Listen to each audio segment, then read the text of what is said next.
Hello class 11।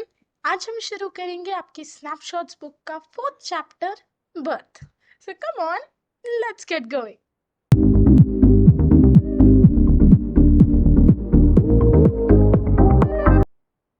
हाँ जी, सो इस chapter के सेंट्रल आइडिया में हम क्या बात कर रहे हैं बेटा?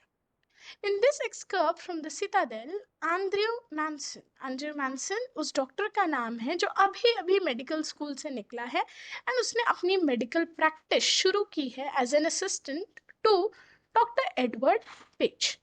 अब एज एन असिस्टेंट वो ज़्यादा खुद कुछ नहीं करता है, वो बस असिस्ट करता था बड़े डॉक्टर को in the small Welsh mining town of blade. अब एक शाम वो लौट रहा था अपनी गर्लफ्रेंड से के साथ एक झगड़ा करके।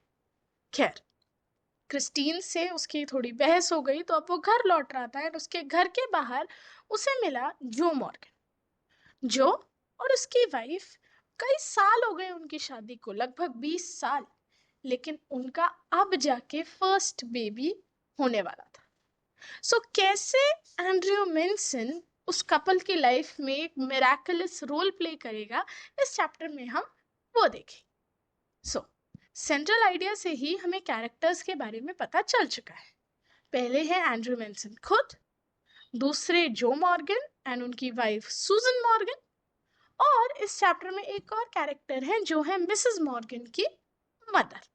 तो चले देखते हैं स्टोरी किस मोड़ पे हमें ले जाती है।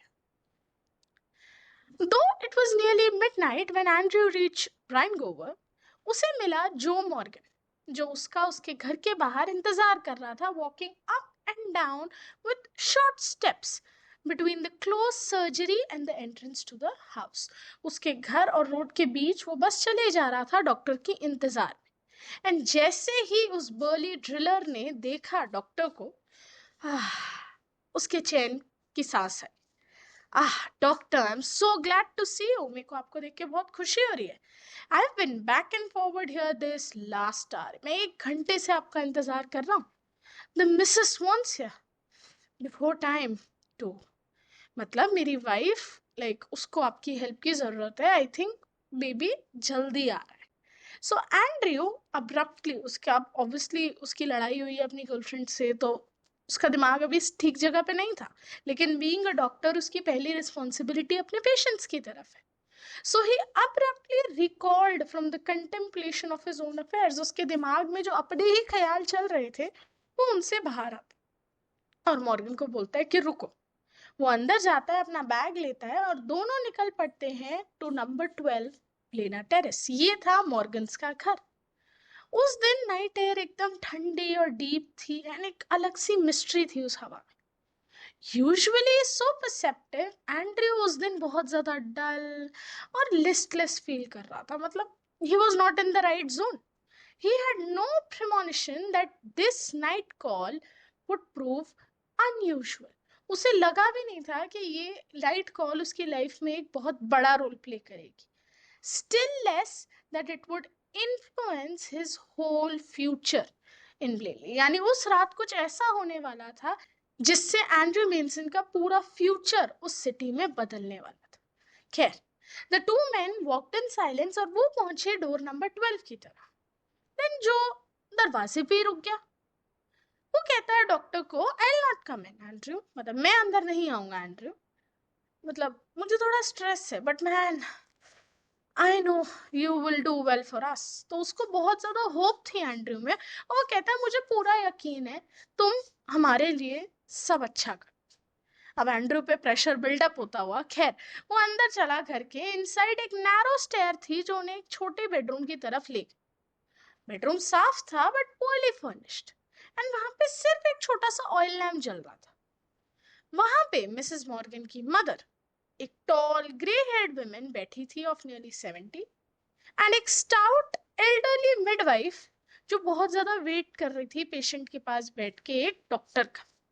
वो दोनों एंड्रयू के एक्सप्रेशन को देख रही हैं जैसे ही वो रूम में घुसा। तो इतने में मिसेस मॉर्गन की मदर बोलती है, let me make you a cup of T doctor batch, मतलब आप बैठो, मैं आपके लिए चाय लेके आती हूँ। एंड्रयू हल्की सी मुस्कान देता है और उसे दिख जाता है कि वो ओल्ड वेमेन काफी वाइज है इन एक्सपीरियंस एंड उन्हें पता है कि शायद अभी कुछ देर और है। उन्हें डर था कि कहीं मैं बस ये कह के कि कुछ देर और है तो थोड़ी देर बाद आता हूँ, ये कह के चला ना जाऊं, इसीलिए वो मेरे लिए चाय बना के ला रही है ताकि मैं वेट वहीं करूं।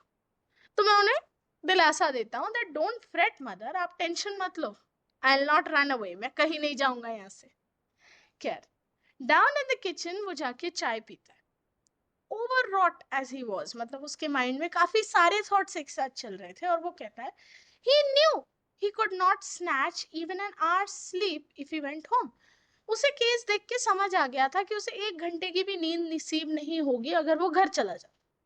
He knew too that the case here would demand all his attention. उसे ये भी दिख रहा था कि ये कोई ऐसा वैसा केस नहीं, ये केस के लिए उसको पूरा ध्यान यहाँ देना पड़ेगा। So a clear lethargy of spirit came upon him. तो अचानक से, वैसे तो वो बिल्कुल आलस से भरा था, बट अचानक उसे लगा कि नहीं, बीइंग अ डॉक्टर मेरी फर्स्ट रिस्पॉन्सिबिलिटी मेरा पेशेंट है।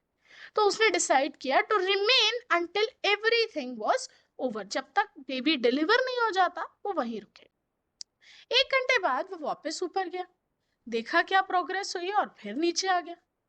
किचन फायर के पास वहां बैठ गया। रात बहुत देर हो रही थी, एकदम सन्नाटा था।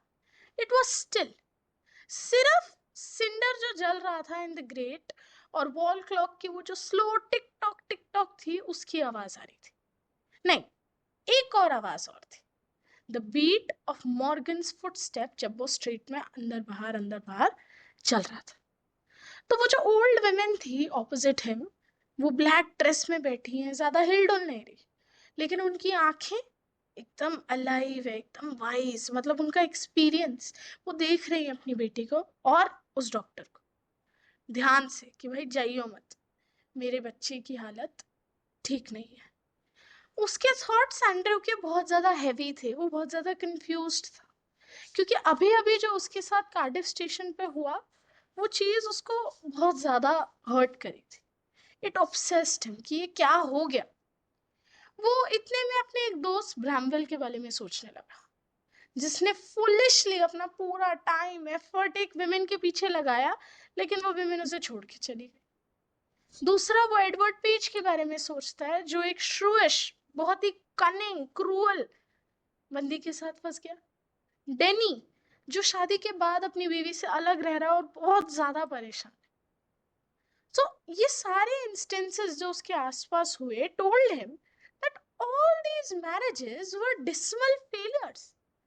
शादी बंदा करता है एक अच्छी सुकून भरी लाइफ गुजारने के लिए, लेकिन अगर शादी के बाद ये होता है तो नहीं भाई, शादियां तो मेरे आसपास वाली स्पेशली सबकी सब फेलियर्स हैं। इट वॉज अ कंक्लूजन, उसके लिए ये कंक्लूजन था जो उसकी प्रेजेंट स्टेट में उसको ये चीज सोचने पे मजबूर कर रहा था कि उसका जो अभी उसकी गर्लफ्रेंड के साथ झगड़ा हुआ है, कहीं ना कहीं it was the end. He wished to consider marriage as an idyllic state, मतलब एक बहुत अच्छी सुकून भरी और अच्छी जिंदगी होती है लोगों की शादी के बाद। यस, वो, लेकिन ये नहीं इमेजिन कर पा रहा था with the image of Christine before, क्योंकि क्रिस्टीन के साथ उस झगड़े ने उसे सोचने पे मजबूर कर दिया था कि क्या सच में शादी के बाद सब अच्छा ही होता है। I don't know, her eyes shining towards him admitted no other conclusion. सो दिमाग में उसके अभी भी क्रिस्टीन का चेहरा चल रहा है, उसकी आंखों की चमक, एंड ही वाज लाइक यार, क्या क्रिस्टीन से मेरी शादी अच्छी होगी भी, या ऐसे ही झगड़ों से भरी होगी। तो वो अपनी एक दुनिया में खोया है। It was the conflict between his level, doubting mind and overflowing heart. एक तरफ उसका माइंड जो फिलहाल अपने पेशेंट के बारे में सोच रहा है, दूसरी तरफ उसका दिल जो अपनी गर्लफ्रेंड के बारे में सोच रहा है, और इसी की वजह से वो बहुत ज्यादा रिजेंटफुल और कंफ्यूज फील कर रहा था। He let his chin sink upon his chest. वो एकदम स्ट्रेच आउट करके बैठ गया वहां पे एंड घूरने लगा वहां फायर प्लेस में जल रही आग को। एंड काफी देर तक वो वैसे ही बैठा रहा, और उसके थॉट्स पूरी तरह क्रिस्टीन की बातों से भरे हुए थे। एंड अचानक एक विमेन जो उसके सामने बैठी है, उसने कुछ बोला, and he was like he started when the old woman opposite suddenly addressed him. her meditation had pursued a different course. अब उनका माइंडसेट कुछ और था। वो अब डॉक्टर को ध्यान से नहीं देख रही थी, वो अब ये देख रही थी कि डॉक्टर इतने ध्यान से क्या सोच रहे। तो वो डॉक्टर को बताती है कि सूजन यानी मेरी बेटी ने कहा है कि क्लोरोफॉर्म वगैरह मत देना, बेबी के लिए सही नहीं है। She is awful set upon this child doctor बाज, मतलब उसको बहुत ज्यादा एक्सपेक्टेशन है इस बच्चे से। वो बस चाहती है कि बच्चे के साथ कुछ गलत ना हो और वो इस लाइफ में मिल जाए।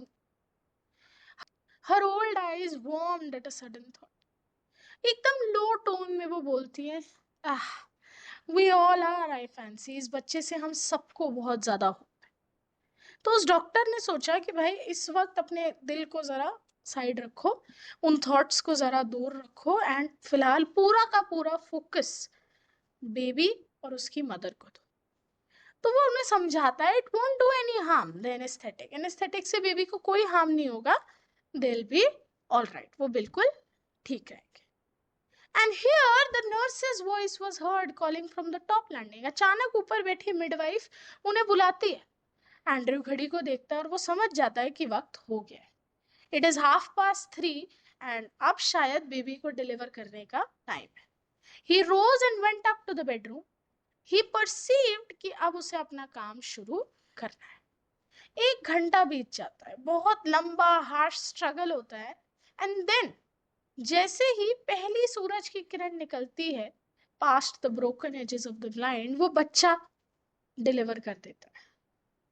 लेकिन the child who was born lifeless.